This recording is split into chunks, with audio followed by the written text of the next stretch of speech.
தகவல்களை தேடி கற்கும் உங்களுக்கு இந்த ஆழமான வரலாற்று அலசலுக்கு வரவேற்பு. இன்னைக்கு நாம ஆ இன்னைக்கு நாம அலசப் போற மூலக்கட்டுரை the emperor and the sage அப்படின்ற ஒரு சிறப்பான பதிவு. கண்டிப்பா. அதாவது கிமு 356ல ஒரு மாபெரும் படையோட இந்தியாக்குள்ள வந்த அலெக்சாண்டரோட சிந்தனைய இங்க இருந்தவங்க எப்படி மாத்துனாங்க அப்படிங்கிறது தான். சரியா சொன்னீங்க. எப்படி ஒரு இந்திய அரசனும் ஒரு காட்டுவாசி ஞானியும் அவரை தலைகீடா மாத்துனாங்கன்னு தான் பார்க்க போறோம். இப்போ அலெக்சாண்டர் அப்படின்னாலே அவர் ஒரு மாபெரும் வெற்றியாளர் அப்படின்னு தான் உலகத்துக்கு தெரியும். ஆனா இந்த ஆவணங்கள்ல பாத்தீங்கன்னா அவரோட மனமாற்றத்தை பத்தின ஒரு புதுமையான கோணம் இருக்கு. சொல்லப்போனா அந்த மனமாற்றத்தோட தொடக்க புள்ளி போரஸ், அதாவது புருஷோத்தமன்னு சொல்லப்படுற இந்திய அரசனோட நடந்த போர் தான். ஒரு மாபெரும் படையோட வந்த அலெக்சாண்டரை போரஸ் கொஞ்சமும் பயமில்லாம எதிர்கொள்றாரு. ஆமா, இந்த போரஸ் போத்து பிடிபட்டதுக்கு அப்புறம் உன்னை நான் எப்படி நடத்தணும்னு அலெக்சாண்டர் கேக்குறப்போ ஒரு அரசனை போலன்னு அவர் பதில் சொல்றாரு. நீங்க நினைச்சு பாருங்க, அவ்வளோ பெரிய மாவீரன் முன்னாடி நின்னுட்டு அப்படி சொல்ல எவ்வளோ ஒரு நெஞ்சுரம் வேணும். அந்த நெஞ்சுரம் தான் அலெக்சாண்டரையே ரொம்ப ஆழமா சிந்திக்க வைக்குது.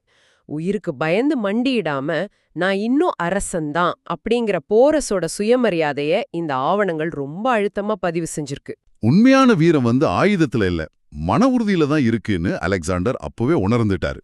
அதனாலேயே போரஸோட நாட்டை திரும்ப கொடுத்துட்டு மேலும் சில நிலங்களையும் பரிசா கொடுக்கறாரு.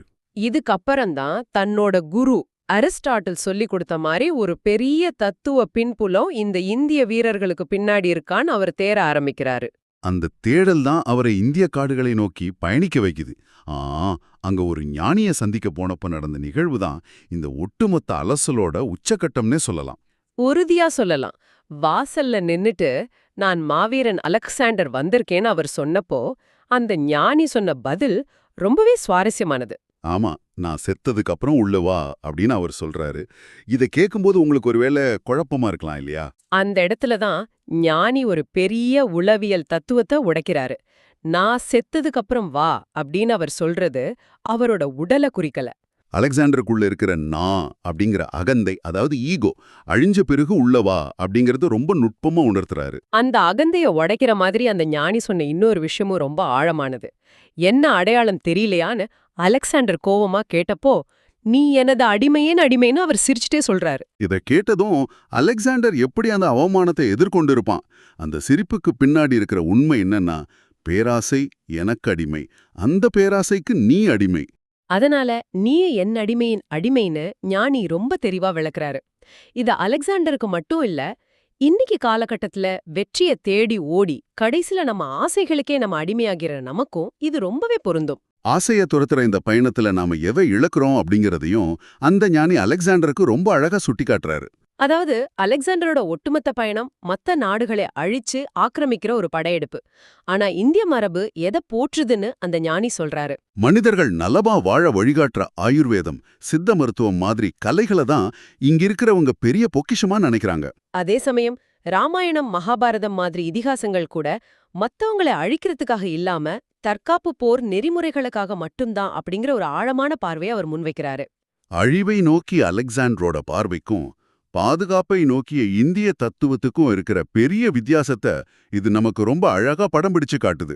உலகத்தை வெல்ல வந்தவனுக்கு வாழ்க்கையோட உண்மையான நோக்கம் என்னன்னு இந்த இந்திய காடு சொல்லி கொடுத்திருக்கு. இந்த சந்திப்புக்கு அப்புறம் அலெக்சாண்டர் இந்தியாவை விட்டு கிளம்புறாரு. ஆனா போற வழியிலே உடம்பு சரியில்லாம இறந்து போயிடுறாரு. உலகத்தை விட்டு போகும்போது எதையும் கொண்டு போக முடியாதுங்கிற ஞானியோட வார்த்தைகள் அவருக்கு அப்போ ஆழமா உரைச்சிருக்கும். அந்த தெளிவோட வெளிப்பாடுதான் அவரோட இறுதி ஆசை. தான் இறக்கும்போது தன்னோட 2 கைகளையும் வெறுமையா விரிச்சு வச்சு புதைக்கணும்னு அவர் ஆணையிடுறாரு. உலகத்தையே வென்ற மாவீரனும் கடைசியா வெறுங்கையோட தான் போறான்னு இந்த உலகத்துக்கு தம் மரணம் மூலமா அவர் உணர்த்திட்டு போயிட்டாரு. இப்போ இறுதியா உங்களுக்கு ஒரு சிந்தனை. அந்த காட்டுல ஞானி சுட்டி காட்டின மாதிரி நான் அப்படிங்கிற அகந்த செத்த பிறகுதான் அலெக்சாண்டருக்கு அந்த பேருண்மை புரிஞ்சதா?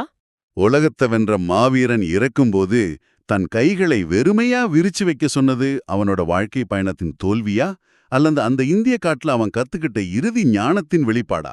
சிந்திச்சு பாருங்க.